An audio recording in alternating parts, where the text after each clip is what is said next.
Во Скопје, градоначалници се избираат во 4 општини. Една од најинтересните битки се очекува да се води во Скопски Карпош. На едно од избирачките места Елизабета Дамјановска-Спасеновска. Бети, право на глас имаат околу 56.000 граѓани. Како се одвива изборниот процес? Бубе се вклучуваме од Средното училиште Ѓорѓе Димитров, каде што ќе имате можност и вие преку директниот линк да ја видите атмосферата, односно како се одвива избирачкиот процес.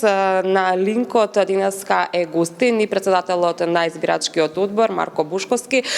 Ке може ли да ни кажете најнапред каква е атмосферата овде, дали има некакви евентуални нерегуларности, дали навремено започна целиот изборен процес денеска? Благодарам. Значи, ново избирачко место 2602 се отвори сабале во 7 часот. До сега изборниот ден е мирен, без никакви регуларности, се тече во најдобар ред.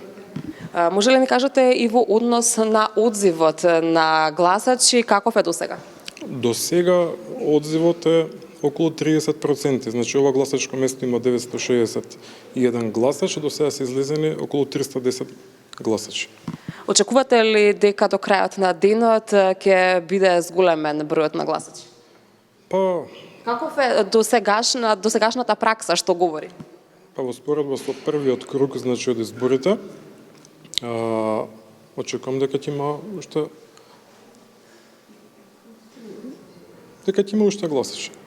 Благодарам многу за издвоеното време, со оглед на тоа што голем број гласачи веќе ве чекаат назад на кутиите, нема да ви одземам повеќе од времето. Благодараме на вас.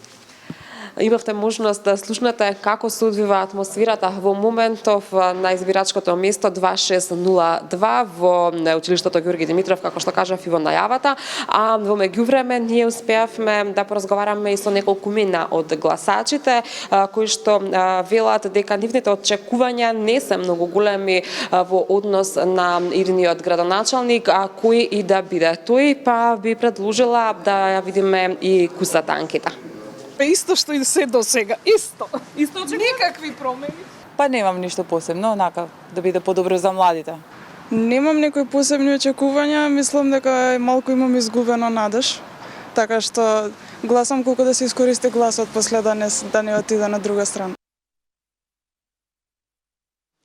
Инаку, според последните информации од Државната изборна комисија, излезноста во општина Карпош е некаде над 22%, каква ќе биде до крајот на денот, односно до 19 часот, кога и ќе се затворат гласачките места, а со тоа и кутиите со избирачки ливчиња ќе останува да дознаеме, а веднаш потоа секако да ги информираме и нашите гледачи во следното наше линковско вклучување или пак во отвореното студио, кога веќе и ќе биде познато според првичните информации кои ќе бидат новите градоначалници, односно какви ќе бидат финалните резултати од овие локални избори.